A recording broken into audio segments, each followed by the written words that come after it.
नमस्कार दोस्तों। आजकल बहुत सी कंपनी आपको एक नोटिस भेजती हैं और लिखा होता है गार्निशी नोटिस है, और साथ ही साथ रिकवरी एजेंट्स आपको बाद में फ़ोन करते हैं और ऐसा कहते हैं कि आपके खिलाफ गार्निशी ऑर्डर हम पास करवा देंगे और आपकी सैलरी का एक बड़ा हिस्सा काट करके कंपनी को दे दिया जाएगा और उससे आपकी रिकवरी हो जाएगी। तो क्या कोई ऐसा नियम सच में एग्जिस्ट करता है और क्या ऐसा सच में संभव है? इस बारे में आज हम आपसे इस वीडियो में बात करेंगे। देखिए, सबसे पहले आपको समझना होगा कि आखिर गार्निशी होता क्या है। देखिए, 3 चीज़ें होती हैं। एक आप हैं जिनको कंपनी को पैसा देना है, आपको बोलेंगे डेब्टर। दूसरी एक कंपनी है जिसको आपसे पैसा लेना है, इसे हम बोलेंगे क्रेडिटर। और तीसरी बॉडी है आपका बैंक जिसमें आपका पैसा पड़ा हुआ है, या तो आप जहाँ जॉब करते हैं आपका एम्प्लॉयर। इन दोनों ही को हम बोल सकते हैं गार्निशी। अब नियम के हिसाब से कंपनी को अगर आपके बैंक से या तो आपके एम्प्लॉयर से पैसा लेना है तो उसको कोर्ट में जा करके एग्जीक्यूट कराना होगा कि इनके इस गार्निशी के पास में इतना पैसा पड़ा हुआ है और हमें इनसे इतना पैसा रिकवर करना है, काइंडली हमें परमिशन दी जाए। तो अगर जज परमिशन दे देते हैं तो ऐसे में आपके ऑर्डर को एग्जीक्यूट करा करके एम्प्लॉयर को दिखा गया तो बैंक में डाल करके वो आपके पैसे को काट सकती है। सुनने में काफ़ी आसान लग रहा है, लेकिन ये इतना आसान होता नहीं है। एक लॉजिक की बात समझो, अगर ये इतना आसान होता तो बैंक सेक्शन 17 का इस्तेमाल करके आपके अकाउंट को जस्ट फ्रीज क्यों कराती आर्बिट्रेशन के तहत।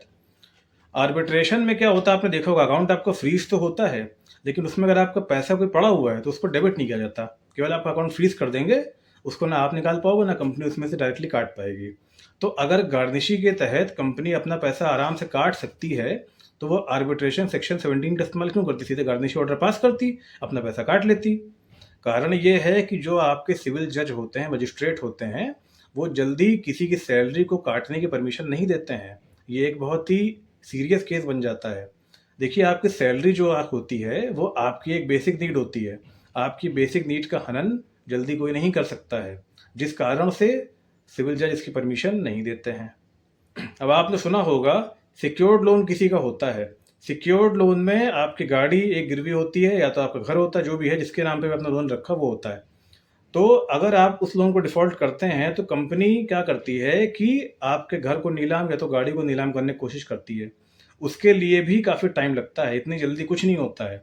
उसके लिए भी कंपनी को पहले सरफेसी एक्ट के तहत जाना होता है, नोटिस भेजनी होती है और याचिका दायर करनी होती है। वहाँ से परमिशन जब मिल जाती है तब आपके घर को या तो आपकी गाड़ी को नीलाम किया जाता है। अब ये करने में भी कंपनी के जूते घिस जाते हैं, तो इतना आसान कुछ नहीं होता है। और अभी तक के रिकॉर्ड में जितना मैंने देखा है, कभी भी पर्सनल लोन के लिए या तो क्रेडिट कार्ड के लिए गार्निशी ऑर्डर का इस्तेमाल नहीं हुआ है। गार्निशी ऑर्डर एक सीरियस ऑर्डर होता है, इसका इस्तेमाल इन सब चीज़ों के लिए जल्दी नहीं किया जाता है। तो आपको डरने की कोई ज़रूरत नहीं है। आपको इस ऑर्डर का नाम लेकर परेशान अगर किया जा रहा है तो आप बिल्कुल डरिए नहीं। आप जितनी जल्दी हो सके अपना सेटलमेंट कर लीजिए। अगर आपके ऊपर आर्बिट्रेशन हुआ है उसको ऑब्जेक्शन फाइल करा दीजिए।